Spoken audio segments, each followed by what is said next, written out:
Pessoal, recentemente lançamos alguns vídeos e depois desses lançamentos surgiram algumas perguntas, alguns questionamentos e nós estamos aqui exatamente para responder aos nossos seguidores.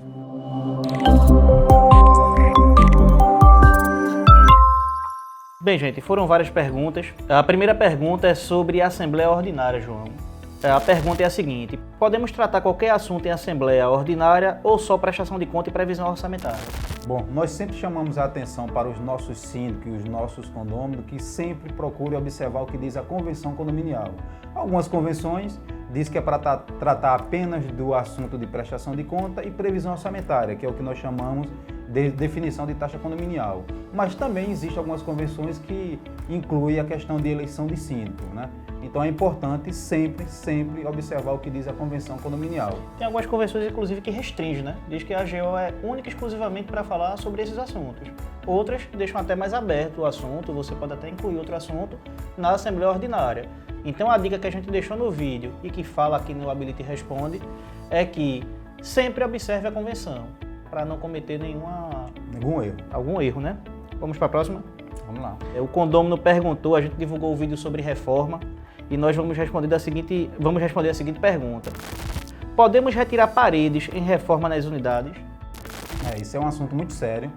É um assunto muito sério e ele precisa ser observado com bastante carinho, porque é o seguinte: a retirada de paredes internas dentro das suas unidades habitacionais, ela tem que seguir os critérios da engenharia. Você tem que consultar a construtora, tem que consultar um engenheiro calculista para poder atestar a reforma que você vai fazer, se você pode ou não pode, sobre pena de você colocar em risco toda a estrutura do condomínio, inclusive o seguinte, os seus vizinhos e o seu patrimônio. Tem até a NBR que já regula isso, né? Exatamente, que é a 16280.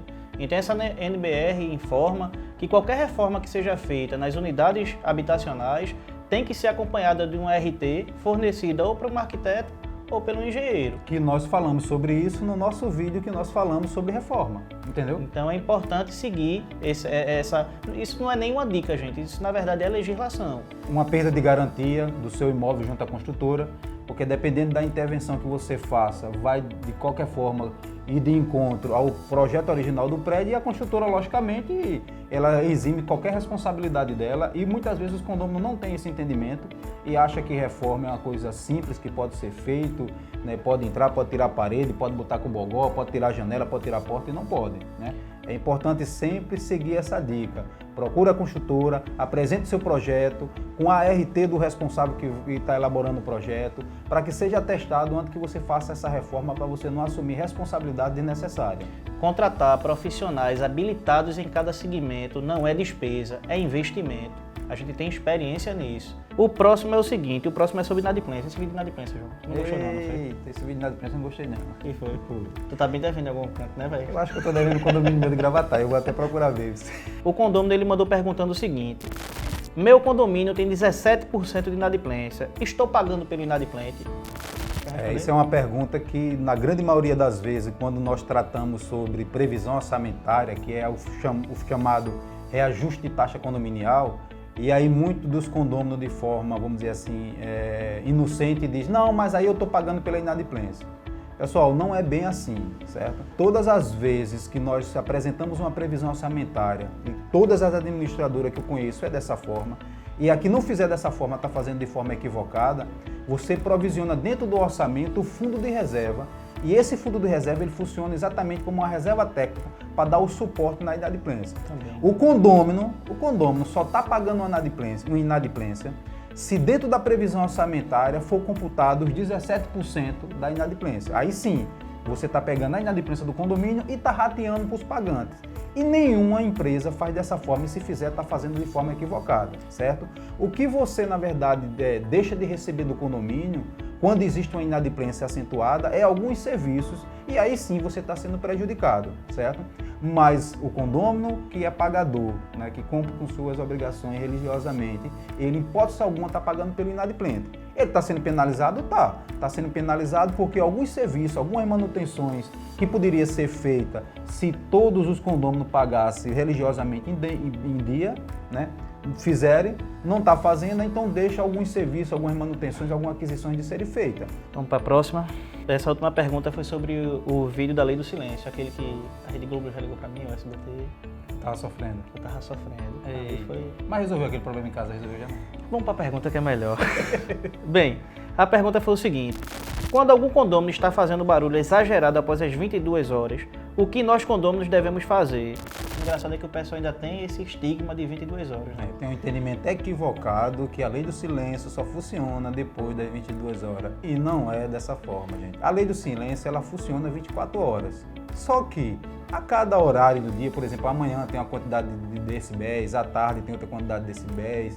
22 horas existe, logicamente, um limitador. Se não me falha a memória, né, mas nós podemos até no próximo vídeo, vamos dizer assim, botar essa informação, é 50 decibéis. Passou de 50 decibéis, você está infringindo a lei do silêncio, certo? É importante, né, você que mora em condomínio, você procurar exatamente o seguinte: fazer seu papel como condômino. Se você vê algum vizinho seu infringindo a lei do silêncio, você registrar no livro de reclamação, você passar um e-mail para a administradora, você acionar o síndico, mas na prática o que nós vivenciamos, você sabe que não é isso. O que nós vivenciamos é o seguinte: nós chegamos numa assembleia de condomínio e o condomínio diz: olha, aqui a gente não tá, o pessoal não está cumprindo a lei do silêncio, teve um barulho assim depois de determinado horário, e nós perguntamos qual foi o apartamento. Ah, eu não sei. Não sei quem foi, eu não sei informar. E é importante deixar claro que é o seguinte: o condomínio ele não tem atividade de investigar, até porque o barulho foi naquele determinado momento. Quando chegar a reclamação para o síndico, muito possivelmente a gente não vai ter nem como provar isso daí. Confirmar a informação que está sendo passada.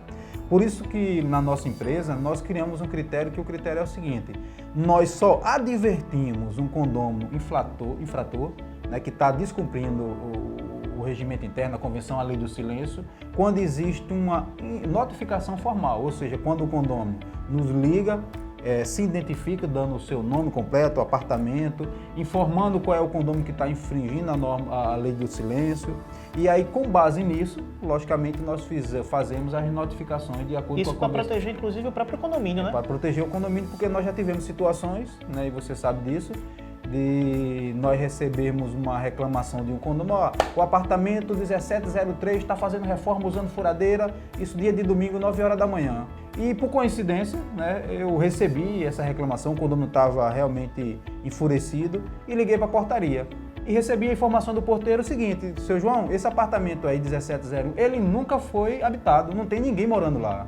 Imagine se, com base nessa informação do condômino, nós fizéssemos uma notificação direta para o condômino, né, acusando ele que estava descumprindo a lei do silêncio, descumprindo o regimento interno. Acaba revertendo a situação, né? Para o próprio condomínio, até porque nós representamos o condomínio.